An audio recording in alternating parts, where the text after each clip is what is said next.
ఆర్ఎండ్బి రోడ్స్కి సంబంధించి మా దగ్గర ప్రధానంగా 3 రోడ్స్ ఉన్నాయి అధ్యక్ష. ఒకటేమో తొర్రూరు టు హర్పిరాల ఒకటి ఉంది, ఇంకొకటి మురిపిరాల టు జఫర్గఢ్ ఏమో అదొక 20 కిలోమీటర్ల దాకా ఉంటుంది అధ్యక్ష. అది చాలా అత్యవసరము. ఇంకా మైలారం టు గుత్తూరు కూడా అదొక 13 కిలోమీటర్ల దాకా ఉంటుంది అధ్యక్ష. అది కూడా మీ ద్వారా సంబంధిత మంత్రివర్యులని అడుగుతున్నాం అధ్యక్ష.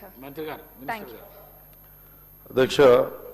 సహచర మంత్రి సోదరిమణి యశస్విని చెప్పినటువంటి ఈ 100 బెడ్ హాస్పిటల్స్ విషయం కానివ్వండి, స్కూల్స్ విషయం కానివ్వండి, ఆర్ఎండ్బి శాఖలో ఉన్నటువంటి 3 రోడ్ల విషయం చెప్పారు అధ్యక్ష. నోట్ చేసుకొని కన్సర్న్ డిపార్ట్మెంట్స్ మంత్రులకు తెలియజేస్తాం అధ్యక్ష. Thank you. D Sudheer Reddy గారు 0 అవర్లో అవకాశం ఇచ్చినందుకు. అధ్యక్ష, ఆర్మూర్ నియోజకవర్గంలో చాలా సమస్యలు ఉన్నాయి అధ్యక్ష. ఇప్పటివరకు చాలాసార్లు చెప్పాను అసెంబ్లీలో. ఇప్పుడు సింపుల్గా 3 పాయింట్లు చెప్తాను అధ్యక్ష. ఒకటే చెప్పండి. ఇప్పుడు మీరు మాట్లాడేటప్పుడు అధ్యక్ష, ఒకటి ప్రత్యేకంగా ఆర్ఎండ్బి మంత్రి గారు మాట్లాడేటప్పుడు గుంతలు 2 సంవత్సరాలు అయింది అధ్యక్ష. 10 కోట్ల 22 శాంక్షన్. ప్రతిరోజు 0 అవర్ తీసుకుంటాం. అదే 0 అవర్. అదే అందుగురించే మా ఆర్మూర్కు ఎవరికి టెండర్ లేయడానికి ఎవరు రావట్లేదు నిజామాబాద్ జిల్లాకు. కాంట్రాక్టర్లను అడిగితే మాకు డబ్బులు రావట్లేదు నిజామాబాద్ జిల్లాకు. ఆ 2 సంవత్సరాలు ప్రభుత్వం చుట్టూ, మంత్రుల చుట్టూ, అధికారుల చుట్టూ తిరుగుతేనే శాంక్షన్ అయినాయి. మళ్ళీ దానికి 4 సార్లు టెండర్ ఇచ్చిన ఎవరు రావట్లేదు. కాబట్టి ప్రభుత్వంలో గౌరవనీయ శ్రీధర్ బాబు గారికి చెప్తున్నాను, దయచేసి మన నిజామాబాద్ జిల్లాకి ఏమి ఇచ్చిండ్రో ఏమి ఇవ్వలేదో కానీ ఆ ఎంఆర్ఆర్ కింద ఇప్పుడు 4వసారి చేశారు అధ్యక్ష.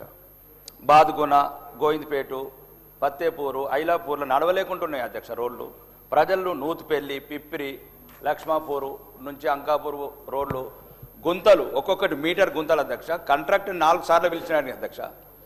మాకు డబ్బులు రావు నిజామాబాద్ జిల్లాకు, ఎంత తిరిగినా రావట్లేదు. దయచేసి ప్రత్యేకంగా ఏమి ఇచ్చిండ్రో ఏమి ఇవ్వలేదో అదొకటి. రెండోది అధ్యక్ష, 4 హాస్టళ్లకు ఇప్పటికీ 4 సార్లు చెప్పిన అధ్యక్ష. నేను ఎవరి గురించి హాస్టల్ అన్నీ పెండింగ్ ఉన్నాయి.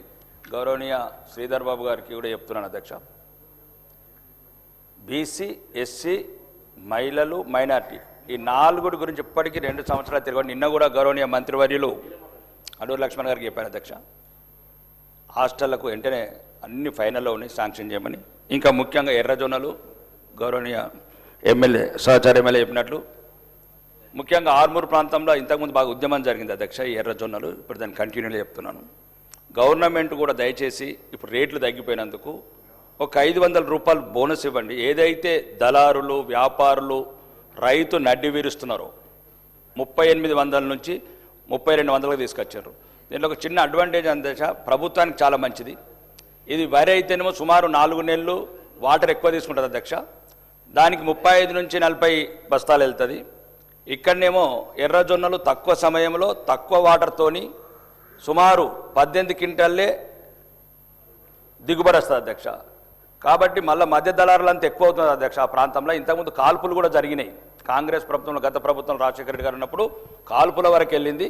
మళ్ళీ ఆ ప్రాంతంలో ఇట్లాంటి కాల్పులు జరగకూడదు, రైతుల మీద రైతులు మృతులు కాకూడదు అంటే గవర్నమెంట్ ప్రత్యేకంగా పెద్ద ఎక్కువ క్వాంటిటీ లేదు అక్కడ. బాల్కొండ, ఆర్మూరు ఒక 2-3 నియోజకవర్గాలు ప్రత్యేకంగా ఎర్రజొన్నలు పండిస్తారు అధ్యక్ష.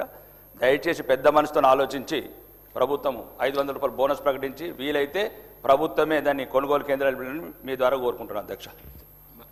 మంత్రి గారు గౌరవ సభ్యులు రాకేష్ రెడ్డి గారు ఆర్ఎండ్బి డిపార్ట్మెంట్కు సంబంధించి వారి రోడ్ల వ్యవస్థ, hostels, BC, SC, girls, minorities, అదేవిధంగా వ్యవసాయం 3 డిపార్ట్మెంట్లకు సంబంధించిన అంశాలను లేవనెత్తారు అధ్యక్ష. వారన్నిటిని కూడా నోట్ చేసుకున్నామని సంబంధిత మంత్రి గారికి, అధికారులకు తెలియజేస్తాం. జనాబ్ జాఫర్ హుసేన్ సార్.